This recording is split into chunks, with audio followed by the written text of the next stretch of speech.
फजा तुम कमजोर होती जा रही हो, ख्याल रखा करो अपना। बेटा मैं भी इसे यही कहती हूँ, अपना ख्याल रखा करे।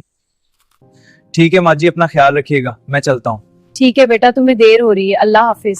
सुनिए, आपके जाने के बाद मेरे साथ अच्छा सलूक नहीं होता। ऐसी बातें मत करो अम्मी, ऐसी नहीं है, मुझे देर हो रही है, शाम को बात करेंगे।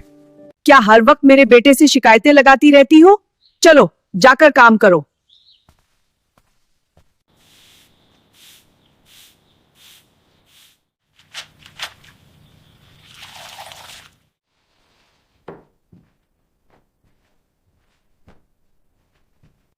तुमसे एक काम ठीक से नहीं होता?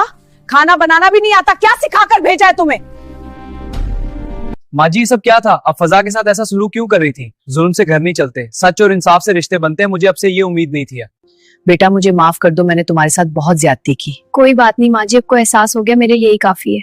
अगर आपको हमारी वीडियो अच्छी लगी हो तो उसे लाइक करें और हमारे चैनल को सब्सक्राइब करना ना भूलें।